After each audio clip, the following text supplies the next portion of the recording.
बच्चों, आज हम लोग समझने जा रहे हैं संचयन के पाठ मेरा छोटा सा निजी पुस्तकालय को 3 मिनट में समझने का प्रयास। तो बच्चों, ये धर्मवीर भारती जी ने लिखा था और उन्होंने बताया कि जब उनके बचने की कोई उम्मीद नहीं थी और तीन हार्ट अटैक उन्हें आ चुके थे, तब डॉक्टर बोर्जेस ने हिम्मत नहीं हारी और उन्हें 900 वॉट्स के शॉक्स देकर वापस जीवित कर दिया। लेकिन इस प्रक्रिया में उनका 60% हार्ट नष्ट हो गया और उसमें भी 3 अवरोध थे।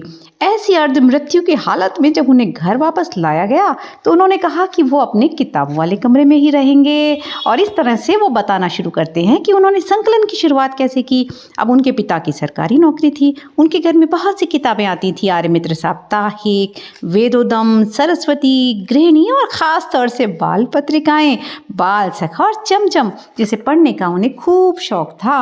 सत्यार्थ प्रकाश के खंडन मंडन वाले अध्याय उन्हें समझ नहीं आते थे, लेकिन दयानंद जी की जीवनी किताब को वो बड़ी रोचक ढंग से लिखी हुई को खूब पढ़ते थे।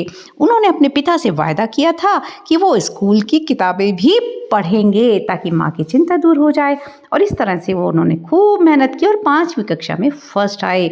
फिर उन्हें मिली इनाम में अंग्रेजी की 2 किताबें। तब उनके पिता ने अलमारी के खाने में जगह बनाई और कहा कि यहाँ रखो अपनी किताबें और आज से ये तुम्हारी लाइब्रेरी। इस तरह से उस बच्चे की लाइब्रेरी शुरू हुई।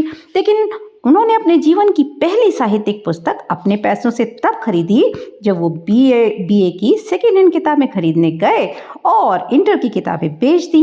उस समय उनके पास 2 रुपए बच गए। उन दिनों सिनेमाघर में देवदास फिल्म लगी थी जो उन्हें बहुत पसंद थी।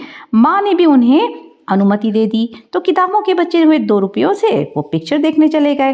लेकिन वहाँ पर जब फिल्म छूटने में समय था तो सामने एक किताब की दुकान थी जहाँ पर उन्होंने देवदास पुस्तक रखी देखी। तो उन्होंने सोचा कि छोड़ो, मैं किताब ही पढ़ लेता हूँ, फिल्म में पैसे क्यों खर्च करूँ। और फिर वो 10 आने में वो किताब लेकर आ गए और इस तरीके से उन्होंने 2 रुपये में से बचे हुए 1 रुपये 6 आने भी माँ को दे दिए।